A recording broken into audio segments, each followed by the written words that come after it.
Halo, kofren. Pada soal ini, sebuah bola logam pejal mula-mula netral, diberi muatan positif Q. Pernyataan yang benar terkait dengan peristiwa itu adalah, oke, kita cek yang opsi D terlebih dahulu ya. Dikatakan bahwa medan listrik di dalam bola haruslah sama dengan nol. Apakah benar demikian? Oke, jadi seperti ini. Kita misalkan ini adalah bola pejalnya ya, yang warna hitam ini. Nah, karena ini adalah bola pejal, maka ketika ia diberi muatan, muatan tersebut itu akan terdistribusi secara merata di bagian dalam atau daging dari si bola pejalnya ini. Ya, dan di sini besar muatannya ya. Yang bola pejal ini atau bola yang warna hitam ini, di sini total besar muatannya itu adalah Q ya, seperti itu. Kemudian ini muatan positif, maka nanti ini arah medan listrik E-nya ini adalah radial keluar.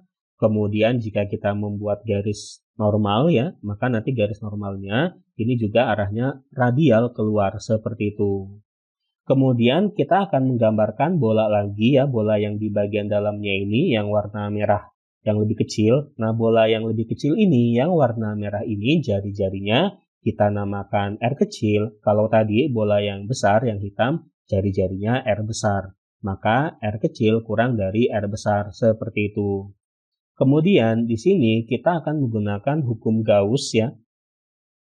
Jadi kita akan mengetahui apakah nanti medan listrik yang ada di dalamnya ini nol atau tidak. Kita akan menggunakan hukum Gauss. Dari hukum Gauss didapatkan bahwa EA cos theta sama dengan QR dibagi dengan epsilon 0. Oke, sekali lagi E di sini adalah medan listrik. Lebih tepatnya itu adalah medan listrik yang ada di bagian dalam atau di yang bola merah ini ya, seperti itu. Di bagian dalam dari bolanya ya. Jadi E dikali. Nah, jika kita ingin mencari medan listrik di bagian dalam ini ya atau di bagian bola ini, maka di sini kita akan menggambarkan permukaan Gauss, yang mana permukaan Gauss-nya ini adalah bola yang warna merah ini. Ya, jadi bola yang warna merah ini kan dia memiliki permukaan ya. Nah, permukaan tersebut kita namakan permukaan Gauss ya. Jadi A di sini adalah permukaan Gauss-nya. Dan karena ini kan bola, maka rumus dari luas bola itu adalah 4 pi R kuadrat seperti itu. Dan theta ini adalah sudut antara E dan M-nya ya. Ini sejajar, maka theta-nya 0 derajat. Sama dengan QR. QR di sini adalah total dari besar muatan yang ada di bagian dalam dari bola yang merah ini ya, seperti itu. Kemudian dibagi dengan epsilon 0. Epsilon 0 adalah permitivitas hampa. Maka S sama dengan QR dibagi dengan ini kita pindahkan ke ruas kanan, jadi di sini cos 0 derajat itu 1. Nah, dari rumus ini dapat kita simpulkan bahwa ternyata medan listrik yang ada di bagian dalam ini tidaklah sama dengan 0. Ya, karena kan QR ini ada nilainya tertentu ya di sini. Kemudian R kecil juga ada nilainya. Seperti itu. Kemudian epsilon 0 ini juga bernilai tertentu ya. Maka dengan melihat rumus ini, karena di sini kan masing-masing ada nilainya, maka tentu saja ini akan menghasilkan E dengan nilai tertentu juga seperti itu. Jadi tidak benar ya untuk yang pernyataan D, tidak benar bahwa medan listrik di dalam bola haruslah sama dengan 0. Untuk yang E, muatan listrik tersebar merata di seluruh bagian bola, ini betul ya, tadi sudah dijelaskan karena ini adalah bola yang pejal, maka saat ia diberi muatan tersebut ini akan terdistribusi secara merata ya di bagian dalam dari si bolanya ini. Kemudian untuk yang C, potensial listrik di dalam bola sama dengan 0. Oke, karena di sini tentu saja ada muatan listrik ya, maka sebenarnya tidak mungkin bahwa potensial listrik di dalam bola itu sama dengan 0.